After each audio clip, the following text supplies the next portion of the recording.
Hey everyone, today I want to talk about one of spirituality's pitfalls and how the gene keys really helped me with it. So basically, I don't know if you've maybe been in the spiritual community. I have started being interested in spirituality for maybe 10 years. And I think one of the main pitfalls that I've seen is that many of us try to disassociate and just not be in our body. We're basically trying to avoid the human experience and avoid the pain and the discomfort, especially because a lot of us go towards the spiritual community and spiritual tools and just this connection to the divine to escape difficult emotional states, difficult environment conditions, and we want to escape our pain and we want to heal. And so many of us are in a place where it's really not easy being in our body, it's not easy being on the planet, and I can definitely say that it has been my case for sure. So spirituality introduces us, or maybe confirms for us, that we are not just this body, we are not just human beings, we are also spirits, or we have at least a spiritual essence, something that is untouched within us that survives death. And we start learning about a lot of like dimensions, or just another level of reality that is not physical. And I think it's pretty natural, but a lot of us really want to then take off to that other level. And instead of being here on earth with all the physical pain and all the struggle, we just would prefer to only be in spirit. So I think we can tend to be very ungrounded and escape in other worlds, to put it simply. And I think it was one of the things that I really researched and searched for in my spiritual journey, was to take me out of my body, out of my suffering, and into a very different reality. So on my spiritual journey, I came across the Gene Keys, which is um, kind of like a system, self-knowledge system created by Richard Rudd. And it's actually, it's not like complex, but it's more that I think it opens up a door into so many different teachings that we can really dive into and get lost into, which I absolutely love.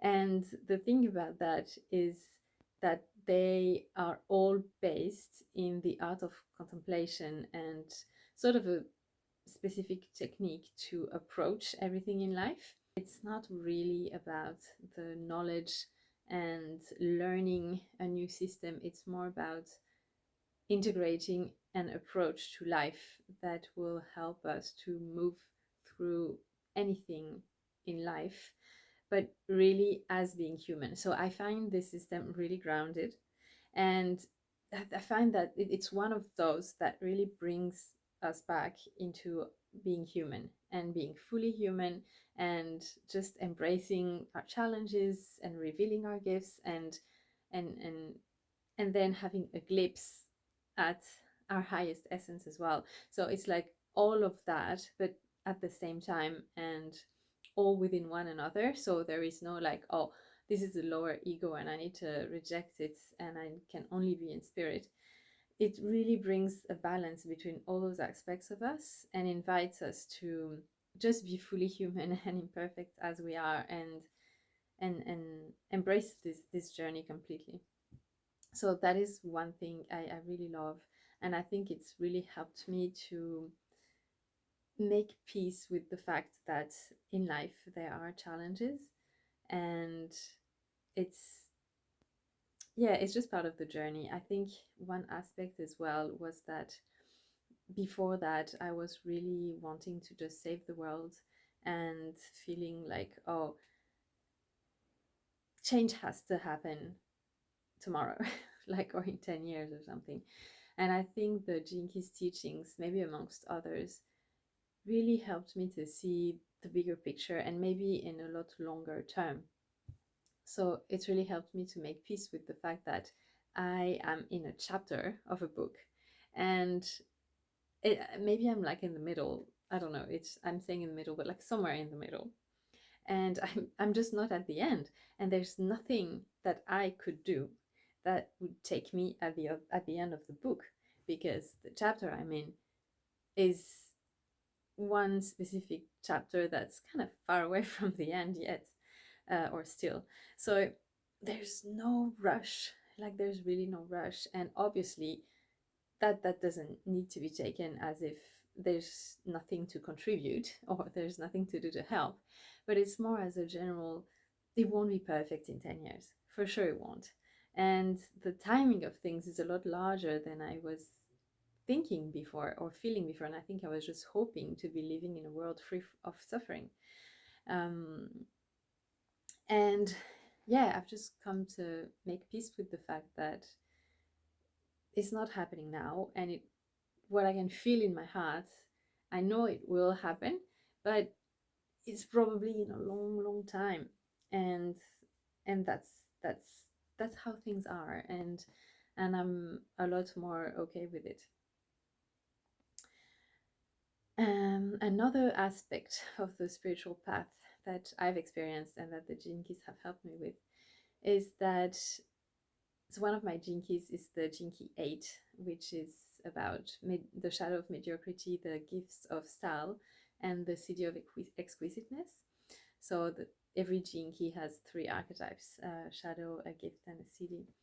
And this Gene Key 8 is kind of about having our own style and following our own journey and not really following the norm.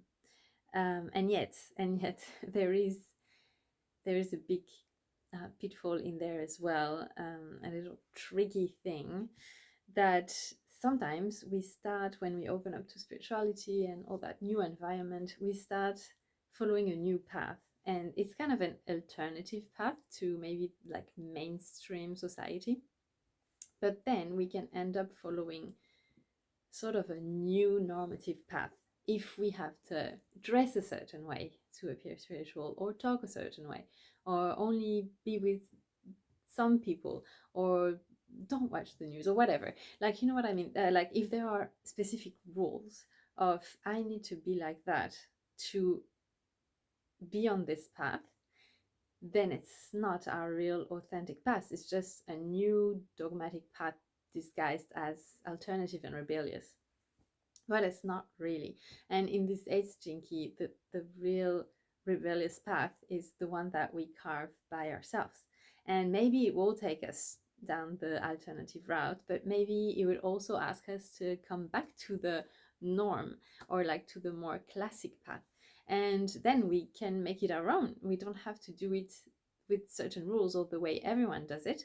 We can just bring our own being, our own preferences, our own style to it, because it's the gift of this jinky. And that makes it really unique and really authentic. And I've been dancing on this path. I think I explored the alternative path quite a bit. For me, it looked like travel a lot. And now I'm more like leaning towards a like apparently a more classic path, but it's not really, like I really make it my own, and it feels great to do that. So the gene keys in that sense really have helped me to both explore the alternative and be okay with the norm. It just depends on what our heart is calling us to do at each state of our life, and that can totally change. And I feel like when we're flexible and we allow ourselves to shift and to take one path and take another one and just create our own, it's just so precious, and it's just so exciting. So yeah, those were my musings of the gene keys for today, and how to avoid the certain pitfalls of spirituality. I find that a lot of wisdom is actually in the body and in day-to-day life, and I'm just so enjoying all the little moments of my day-to-day and more settled life now. So I will see you in the next video. Let me know your thoughts in the comments if that spoke to you, and have a beautiful day. Ciao, ciao.